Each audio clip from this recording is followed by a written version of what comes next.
ಹೆಚ್ಚು ಯೂಸ್ ಆಗುವಂತ ಕೆಲವೊಂದು ವರ್ಡ್ಸ್ಗಳು ಅಥವಾ ಅದರ ಹೆಸರುಗಳು.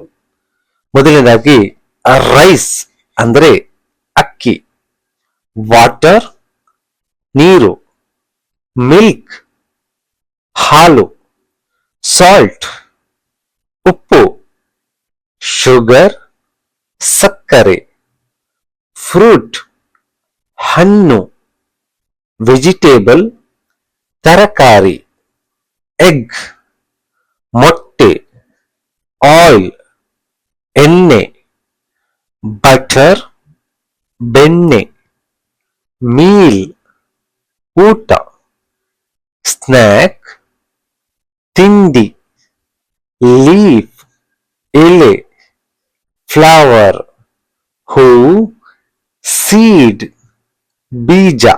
ಸೊ ಈಗಲ್ಲಿ ರಿಪೀಟ್ ಮಾಡಿ ನೀವು. ಈಗ ಹೋಮ್ ಐಟಮ್ಸ್ ಯಾವ್ದಿದೆ ನೋಡುವ.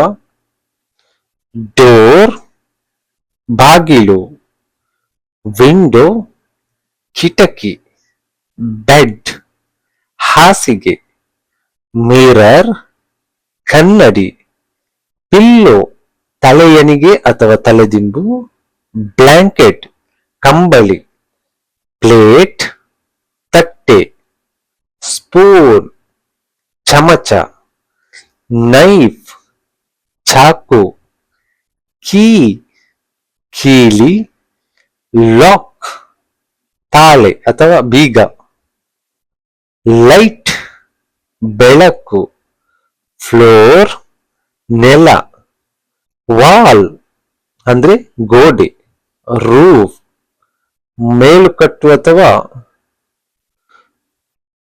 ಇದು, ಕ್ಲೋತ್ಸ್ ಬಟ್ಟೆ, ಸೋಪ್ ಸಾಬೂನು, ಕೋಂಬ್ ತಿಬ್ಬನ, ಟೂತ್ ಹಲ್ಲು, ಹೇರ್ ಅಂದ್ರೇನು ಕೂದಲು, ಫೇಸ್ ಮುಖ, ಹ್ಯಾಂಡ್ ಕೈ, ಲೆಗ್ ಕಾಲು, ಐ ಕಣ್ಣು, ನೋಸ್ ಮೂಗು. ಈಗ ಡೈಲಿ ಲೈಫ್ ಅಲ್ಲಿ ಯೂಸ್ ಮಾಡುವಂತ ಕೆಲವೊಂದು ವಾಕ್ಯಗಳು ನೋಡುವ. ರೋಡ್ ರಸ್ತೆ, ಶಾಪ್ ಅಂಗಡಿ, ಮಾರ್ಕೆಟ್ ಅಂದ್ರೆ ಮಾರುಕಟ್ಟೆ, ಸ್ಕೂಲ್ ಅಂದ್ರೆ ಶಾಲೆ, ಟೀಚರ್ ಗುರು, ಸ್ಟೂಡೆಂಟ್ ವಿದ್ಯಾರ್ಥಿ, ಫ್ರೆಂಡ್ ಸ್ನೇಹಿತ, ಮನಿ ಅಂದ್ರೆ ಹಣ, ವರ್ಕ್ ಕೆಲಸ, ಟೈಮ್ ಸಮಯ. ಸೊ ಇಲ್ಲಿ 50 ಪದಗಳಿವೆ. ಇವುಗಳಿಗೆ ನೀವು ರಿಪೀಟ್ ಮಾಡಿ